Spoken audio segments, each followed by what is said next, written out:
Bonjour à tous, bienvenue à l'Avina avec Marie Buteri pour cette introspection sur le mythe de la caverne de Platon. Et on va commencer avec un peu de musique.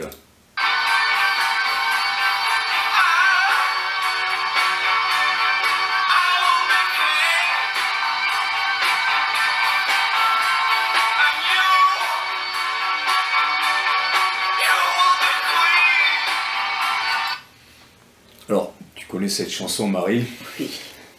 Heroes de David Bowie, parce que ça parle d'un roi et d'une reine, ça parle d'un mur, le mur de Berlin, de dictature, de l'amour du couple, des maîtres du monde que l'on peut battre et de se libérer pour une fois, pour un jour ou pour toujours de cette oppression. Et voilà, donc c'est un clin d'œil à beaucoup de choses dont on va parler aujourd'hui. Marie, tu as une carrière de professeur de philosophie, Oui, mais toujours avec une approche très spirituelle oui. et Oui. amoureuse de la Grèce Et de Platon en particulier. depuis toujours. Ok. Parce que justement, on retrouve cette spiritualité dans tous ces textes. Ok. Eh bien, c'est ce qu'on va voir. Alors, c'est assez beau. Tu as fait un rêve il y a à peu près un mois. On est le 18 mai aujourd'hui, où tu as rêvé que tu devais aller relire le mythe de la caverne. Tout à fait. En plein Voilà. confinement, un matin, je me suis réveillée avec une injonction. J'avais pas vraiment le choix. Il fallait que je retourne voir l'allégorie de la caverne pour essayer de voir s'il y avait une possibilité d'expliquer aussi ce que nous vivons aujourd'hui. Oui.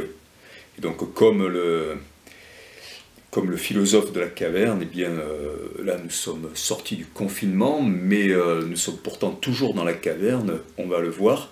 Platon est présent dans toutes les religions du livre, christianisme, islam, aussi le judaïsme à partir d'une certaine période. Et comme nous sommes aujourd'hui dans la République, mais en liberté surveillée, eh bien, c'est une belle, je veux dire, c'est un beau clin d'œil à travers les siècles, le fait que la caverne soit dans la République et que les esclaves soient dans la République, dans le dialogue de la République. Tout à fait. Ok, je te laisse la parole. Alors donc moi je vais m'attacher dans un premier temps au texte et je veux juste vous rappeler, je pense que tout le monde connaît, mais je resitue le contexte de la caverne en 3 mots. Qu'est-ce que c'est que cette caverne? C'est une caverne qui est souterraine, au fond de laquelle se trouvent enfermés des prisonniers qui sont dans les ténèbres, le dos tourné à l'entrée, et qui est ouverte dans leur dos et qui projette une lumière. Donc, ils ne peuvent rien voir d'autre que ce mur noir sur lequel sont projetés des formes, sont projetés des sons, des sensations, des émotions. Dans cette caverne, il y a beaucoup de choses qui circulent, mais c'est toujours les mêmes. Mais derrière ces prisonniers, il y a un long mur qui est un peu plus haut qu'eux, d'ailleurs. Et derrière, il y a un feu allumé. Et c'est important. C'est important parce que c'est à partir de ce feu qu'on va projeter des simulacres d'objets sur la paroi de la caverne. Et c'est tout ce que ces prisonniers vont pouvoir avoir comme réalité. Alors, ce petit mur, il cache des hommes qui défilent avec, en silence bien sûr, en silence, c'est important. Emportant comme des marionnettes, divers objets fabriqués ou naturels, des statuettes qui représentent des êtres vivants, etc. Donc, les prisonniers les voient très bien, mais ils ne les voient pas en réel. C'est une connaissance lointaine, un reflet Et de même, ils entendent des voix, mais ce n'est jamais directement. Donc la méprise est grande, car ils croient que ces sons et ces images sont réelles, ce sont des évidences pour eux. Donc finalement, on est dans un confinement. Ils sont attachés par des chaînes, ils ne peuvent pas bouger. Ils pensent tous la même chose, ils ressentent tous la même chose. Ils ont le même but. Alors, ce but, c'est quoi? Rester dans une espèce d'ignorance confortable, dans du connu. Valoriser les préjugés, les croyances. Mais tout ça, ce ne sont que des illusions qui ne peuvent pas les mener très loin. En tous les cas, qui ne peuvent pas les faire sortir de la caverne. Sortir de la caverne, ça veut dire appréhender une autre réalité. Une réalité qu'on ne connaît pas au départ. Ça demande du courage. Et pourtant, c'est ce que nous dit Platon, hein. Si nous restons dans la caverne, nous sommes prisonniers de ce monde physique, matériel, conformiste. Personne ne peut créer dans la caverne. Il n'y a aucune créativité. Il y a seulement le matériel et le visible. Ils n'ont aucune possibilité de développer leur créativité, c'est pas possible. Ni leur pensée, évidemment. Donc, il n'y a aucune tête qui dépasse. Alors, qui sont ces prisonniers? Parce que c'est intéressant de le savoir. Eh bien, Socrate nous renseigne. Ces prisonniers, ils sont à notre image. Et ces prisonniers, aujourd'hui, c'est vous et nous. Nous sommes tous pris dans une espèce de toile d'araignée où on nous donne de la surinformation, de la non-information, des informations truquées, etc. Et nous y croyons. Donc ça, c'est important, c'est vraiment important de s'en rendre compte. Hein. Première chose. Donc, finalement, la caverne, elle représente le drame de l'humanité. Et si on relit la caverne, il y a tout un vocabulaire qui est les prisonniers, les chaînes, les esclaves, les corps immobilisés, tout ça nous indique un état stable et redoutablement efficace, puisque personne ne va oser parler, même si, éventuellement, il pouvait, il ne le ferait pas. Hein. Mais le résultat, c'est que la peine carcérale, c'est le mensonge. Tout le monde ment à tout le monde, pour avoir l'air, l'apparence. Et, bien entendu, orchestré par ces marionnettistes qui activent ces marionnettes au-delà du mur. On se rappelle bien. Hein. Donc, ce monde de la caverne, dans un premier temps, il n'a aucune couleur. Il n'y a aucune couleur dans la caverne, ni dans la description qu'en fait Socrate. Et puis,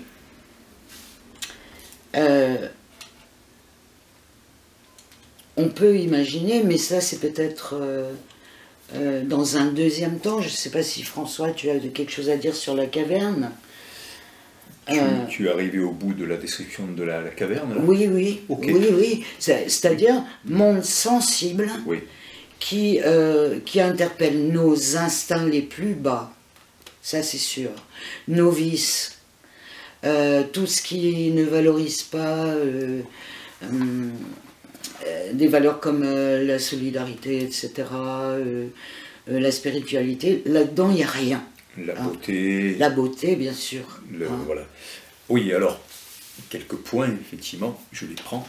Tu as parlé de simulacre, cette rencontre philosophique, on a décidé de l'appeler, de Platon à Matrix, se libérer de la caverne et du mirage. C'est ça. Et donc, au début de Matrix, il y a une allusion au livre Simulacre et Simulation de Baudrillard, quand Neo va chercher la disquette dans le premier Matrix. Hein. Toc toc, Neo, tu es dans la matrice. La ville de Sion, qui dans Matrix est sous la terre, comme les prisonniers dans la caverne, sauf que ils ont compris qu'ils étaient prisonniers, hein, ils se sont libérés, mais ils sont encore sous la terre, en attendant définitivement d'être libérés après la guerre contre les machines. Le silence évoque beaucoup la censure, la peur et les tabous au niveau de l'expression, qui datent pas d'hier, mais renforcés avec le confinement et le déconfinement.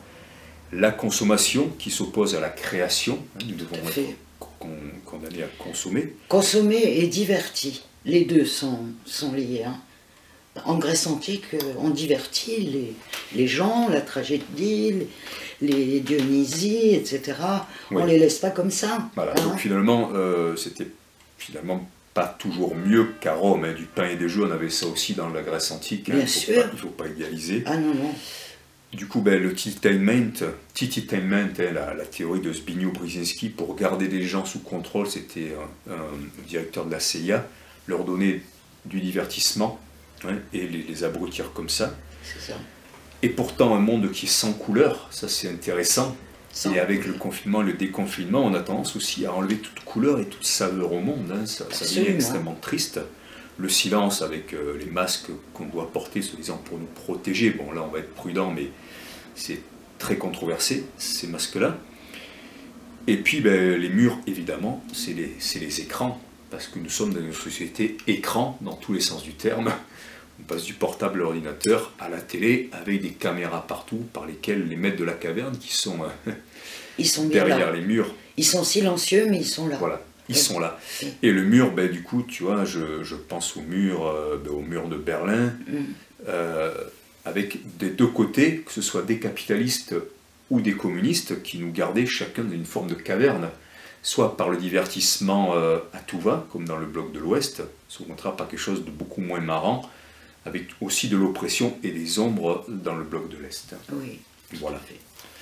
Très bien. Alors, attends, moi je voudrais rajouter que en fait, pourquoi s'intéresser à ça?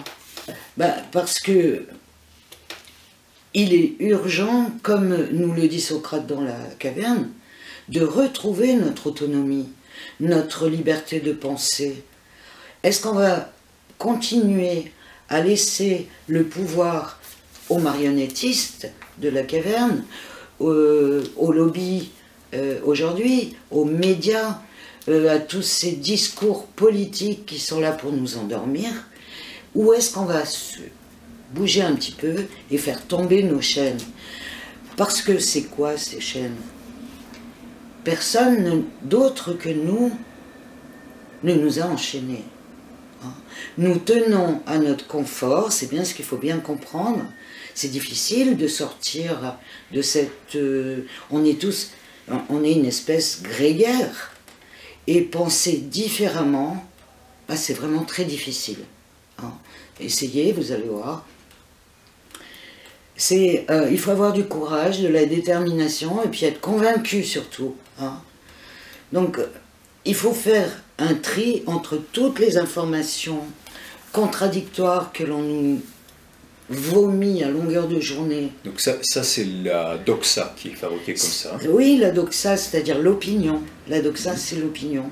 Et le mot doctrine vient de doxa. C'est ça. Voilà, donc c'est vrai que la doctrine, d'ailleurs, The Shock Doctrine, la doctrine du choc, l'ouvrage de Naomi Klein, c'est intéressant, hein, parce que c'est la parole doctrinale qui s'oppose à la parole des vrais chercheurs. La société actuelle, qui seraient les philosophes. Donc, finalement, penser par soi-même, c'est vrai que c'est fatigant, il faut de la curiosité, puis surtout, il faut se rendre compte qu'on est enfermé, qu'on est prisonnier. C'est la première des choses, se rendre compte qu'on est prisonnier.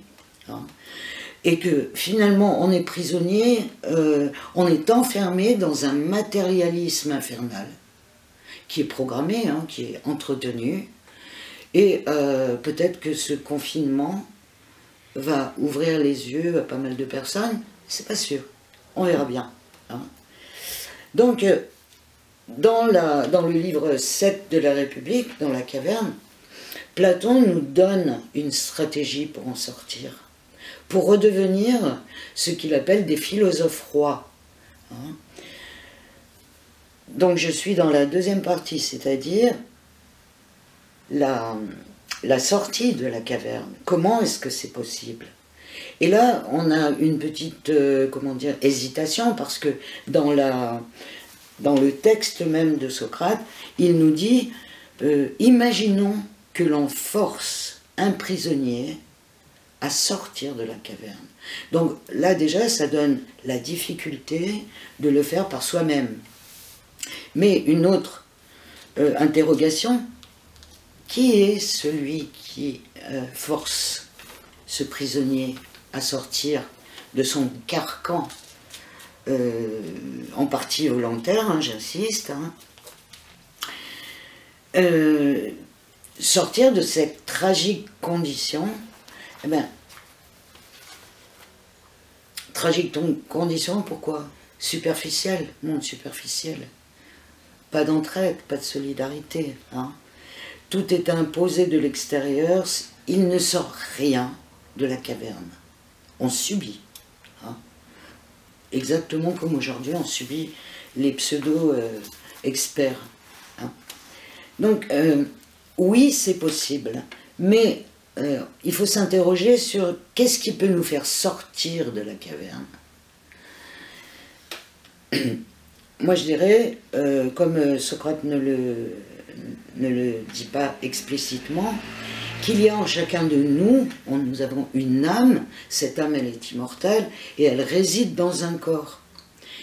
Et dans cette âme, il y a toujours la nostalgie d'un monde spirituel, dans lequel on a vécu, on a expérimenté par la vue des choses magnifiques, la réalité en soi, la vérité en soi, la beauté en soi, le bien en soi.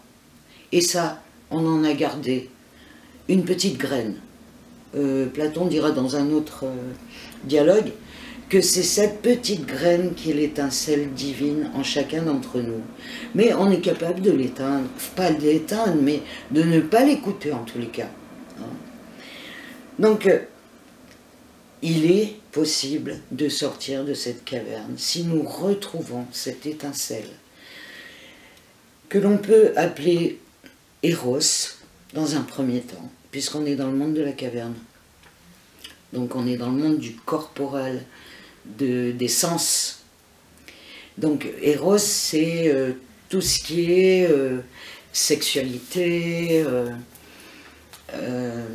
oui, sexualité, on va dire ça. Le désir Le désir au sens, voilà, oui. Qui nous porte, on sent bien qu'il y a quelque chose, tout le monde a ça.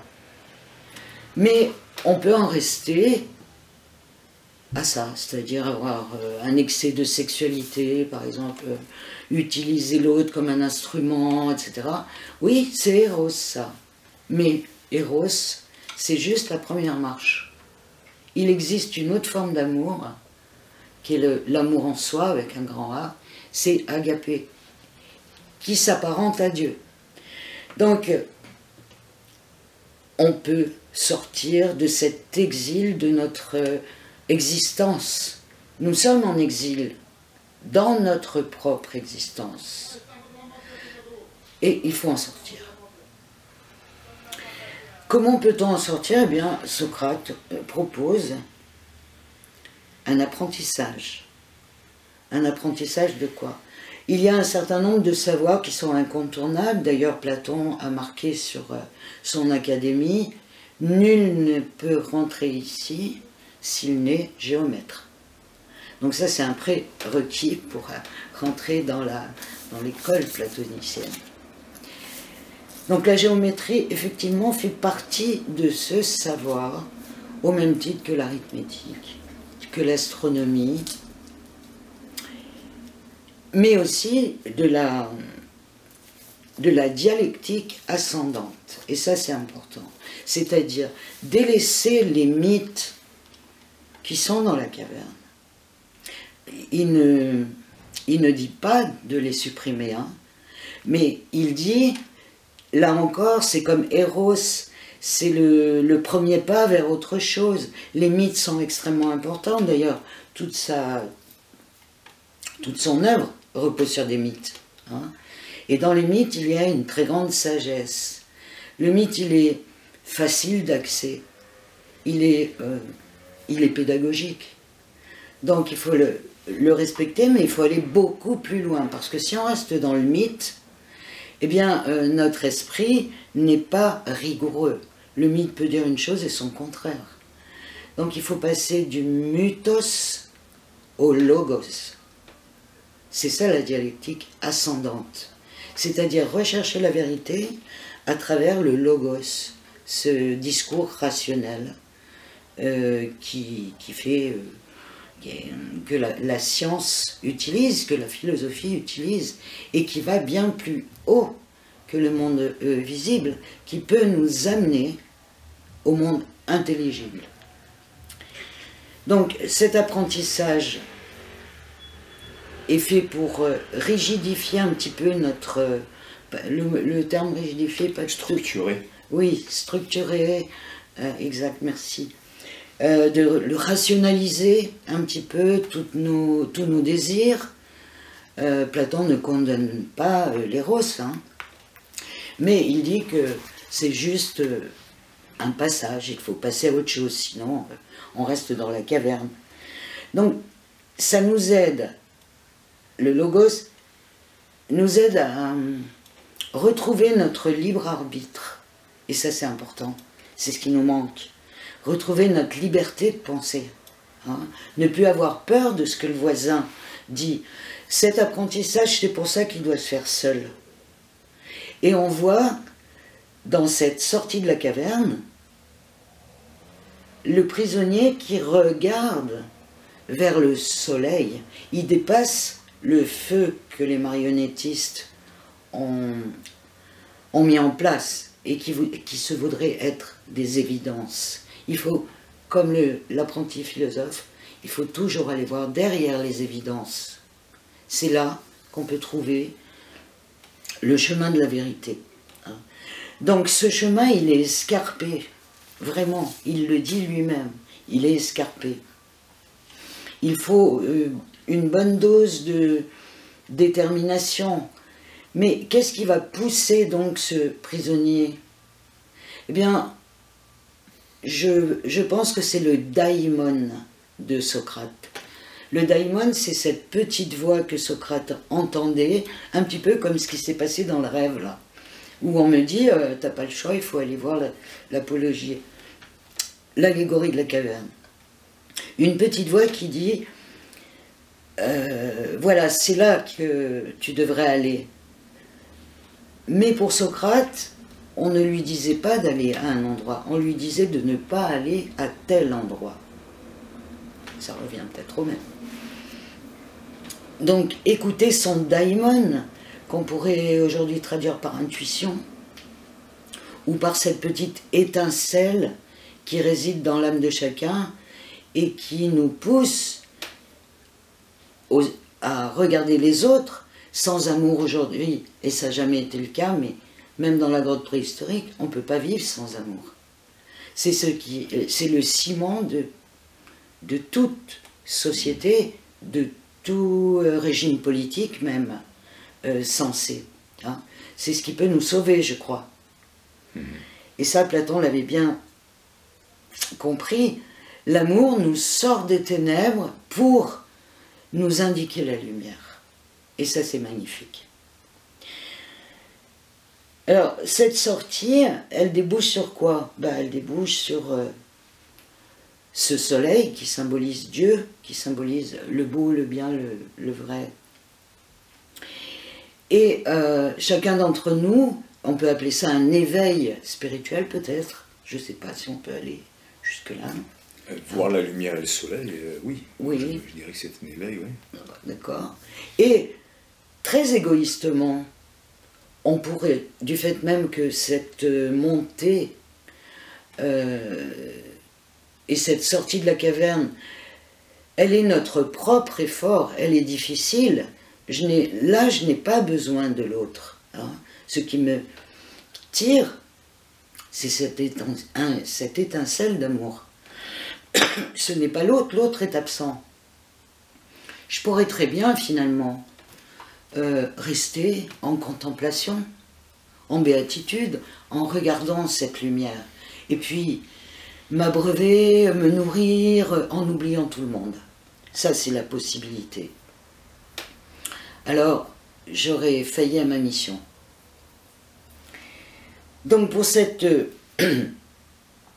deuxième phase, qui est la sortie de la caverne, eh bien, je vous laisse méditer un petit peu sur ce qui se passe aujourd'hui. Est-ce qu'on va accepter aveuglément tout ce qu'on nous propose, ou bien est-ce qu'on va se détourner, fermer notre télé, ne plus acheter la presse parce que je n'engage que moi. Hein. Pour moi, la presse, elle est complètement corrompue et elle est livrée au grand lobby. Mais chercher par soi-même et finalement faire un détour par un texte d'il y a 23 siècles, ça risque pas de créer un bouc émissaire pour l'instant. Hein, c'est Platon. Donc on ne va pas vous donner des noms, enfin, on n'est pas là pour faire une chasse aux sorcières. Vous êtes grand, hein, grande, vous pouvez le faire. Je suis sûre que vous pouvez le faire. Hein. Et je connais beaucoup de gens qui commencent à le faire et qui ne sont pas déçus. Et moi, j'ai envie de vous... Oui, de vous inviter à retrouver votre curiosité à travers toutes ces infos, à faire le tri, et retrouver cet enthousiasme qui est en soi. Et enthousiasme, ça veut dire être en Dieu, comme par hasard. Ce truc-là, c'est le daimon aussi, c'est quelque chose contre lequel je peux rien, et qui m'envoie, et qui me fait m'envoler à travers le discours, à travers l'amour, à travers la connaissance, parce que amour et connaissance sont liés chez Platon. L'un ne va pas sans l'autre. Ce sont deux intermédiaires entre l'homme et Dieu. Tu veux rajouter quelque chose? Eh bien, on va faire une pause. Oui. Hein, je me suis un peu emballé. Relancer. Non, c'était très bien. On va relancer la vidéo et je vais dire quelque chose, effectivement, rebondir sur 2-3 choses au début de la deuxième partie. Merci.